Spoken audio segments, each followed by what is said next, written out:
Kenneth Lay and Jeffrey Skilling looked straight into cameras, stood before Congress, and spoke to thousands of their own employees while hiding the largest corporate fraud in American history. They didn't just manipulate Enron's books. They sold the Lee personally, publicly, and repeatedly until everything collapsed. At the peak of the dot-com era, Enron towered over American business. The company's 2000 annual report boasted revenues of $100.8 billion, assets of $65.5 billion, and a share price that soared to $90.56. By year's end, Enron's market value approached $60 billion, greater than Ford or DuPont. Wall Street hailed it as the most innovative company in America. Fortune magazine called Enron largely impenetrable to outsiders, but praised its supposed brilliance. The numbers were dizzying, but the real story was the people behind them. Kenneth Lay, the founder and chairman, projected calm authority. He walked the halls, shook hands at company meetings, and signed a 64-page code of ethics with his name on every copy, promising fairness and honesty. Jeffrey Skilling, who joined Enron in 1990 and rose to chief executive officer, was known for his sharp mind and sharper ambition. During his Harvard Business School interview, when asked if he was smart, Skilling replied, "I'm fucking smart." Together, Lay and Skilling crafted an aura of invincibility. Their words carried weight for 20,600 employees whose careers and retirement savings depended on Enron's future. At the summit, the illusion was complete, a corporate giant led by visionaries with no sign of trouble in sight. Doubt began to seep in from the outside. On February 20th, 2001, Fortune published an article that cut through the hype, calling Enron largely impenetrable to outsiders. The piece questioned how a company could be so valuable when no one could explain how it actually made money. That skepticism, once whispered, soon erupted in public. Less than 2 months later, on April 17th, 2001, the tension snapped during a quarterly earnings call. Analyst Richard Grubman pressed for a basic answer. Why did Enron not release a balance sheet with its earnings? The response was raw and revealing. Jeff Skilling, the chief executive officer celebrated for his intellect and confidence, lost his composure. He spat the word asshole into the phone, live on the call. The outburst echoed through Wall Street. Inside Enron, some cheered, but outside, the mask slipped.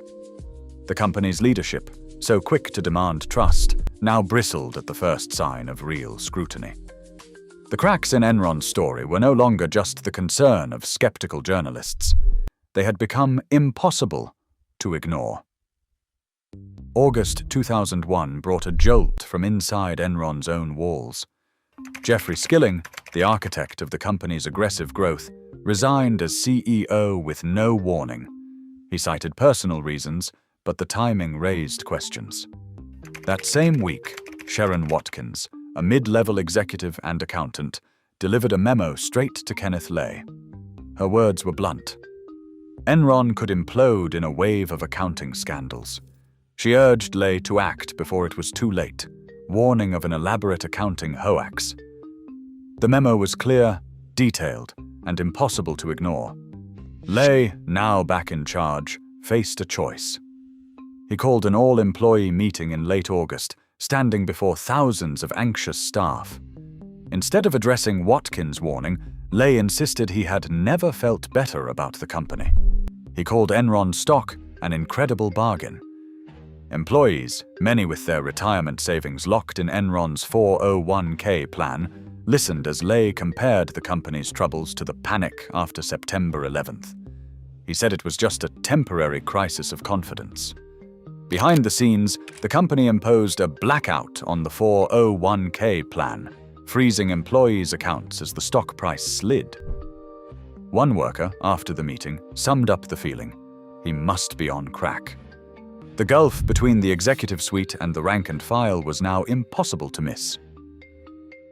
While Kenneth Lay stood before anxious employees, insisting Enron was strong, he was quietly unloading his own shares at a staggering pace. In 2001 alone, Lay sold more than 918,000 shares, pocketing over $77 million as the company's true condition unraveled. Jeffrey Skilling, too, cashed out, walking away with $15.6 million after his sudden resignation. Even Lay's own brother Mark placed 4 short bets against Enron stock in March 2001, wagering millions that the company would fall. None of these trades were disclosed to the public as required. The illusion shattered on October 16, 2001, when Enron announced a $618 million quarterly loss and revealed $1.2 billion in vanished shareholder equity. On November 8, 2001, the company admitted it would have to restate its financial results, exposing years of hidden debt. By December 2, 2001, Enron filed for bankruptcy. 20,000 people lost their jobs.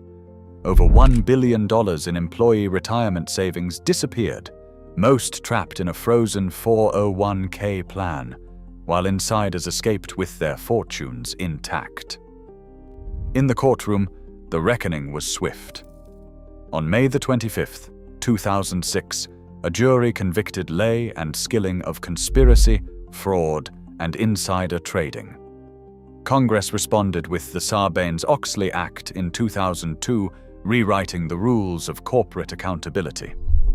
Yet the bitterest irony remains. Every copy of Enron's 64-page Code of Ethics carried Kenneth Lay's signature, a promise of honesty, even as the truth was being sold off piece by piece.